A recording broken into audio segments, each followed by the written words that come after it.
پہاڑی زبان میں اپڈیٹ سنیے۔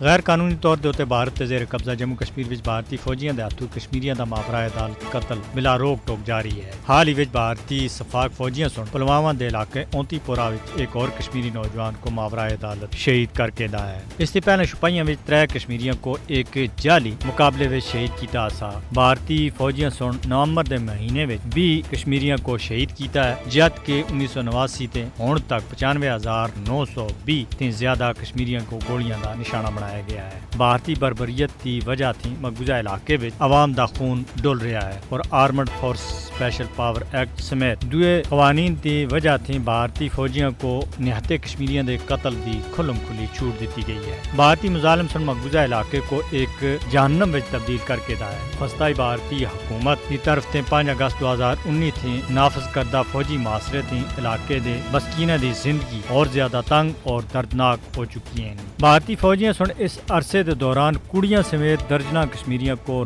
نام نہاد معاشرے اور تلاشی دی کاروائیاں دے دوران جعلی مقابلہ میں یا دوران حراست شہید کیتا ہے۔ بھارت سن مقبوضہ کشمیر میں وحشیانہ کاروائیاں دے تمام تر ریکارڈ توڑ دیتے ہیں اور کشمیری نوجوانوں کو گرفتار کر کے انہوں کو دوران حراست قتل کرنا بھارتی فوجیاں دا مشغلہ بن چکیا ہے۔ کشمیری پچھلے 70 سالاں تھی بھارتی فوجیاں دے ہاتھوں جعلی مقابلہ، جبری گمشدگیاں، ماورائے عدالت قتل، تشدد اور بے عزتی دا سامنا کر رہے ہیں۔ مقبوضہ کشمیر وچ دنیا دی سب دے بڑی نام نہاد بھارتی جمہوریت کا پردہ فاش ہو چکیا ہے۔ کشمیری عوام جائز اور قانونی جدوجہد وچ مصروف ہیں اور وہ اپنے ناقابل تنسیخ حق خود ارادیت کا مطالبہ اقوام متحدہ دی قراردادوں کے مطابق کر رہے ہیں، جس کی وجہ تھی انہوں کو بھارتی ظلم و تشدد کا سامنا ہے۔ بھارت قتل و غارت گری کا سہارا کہن کے کشمیریوں کو کسی بھی صورت وچ دبا نہیں سکتا۔ کشمیریوں دا بے دردی دے نال قتل انسانی حقوق تے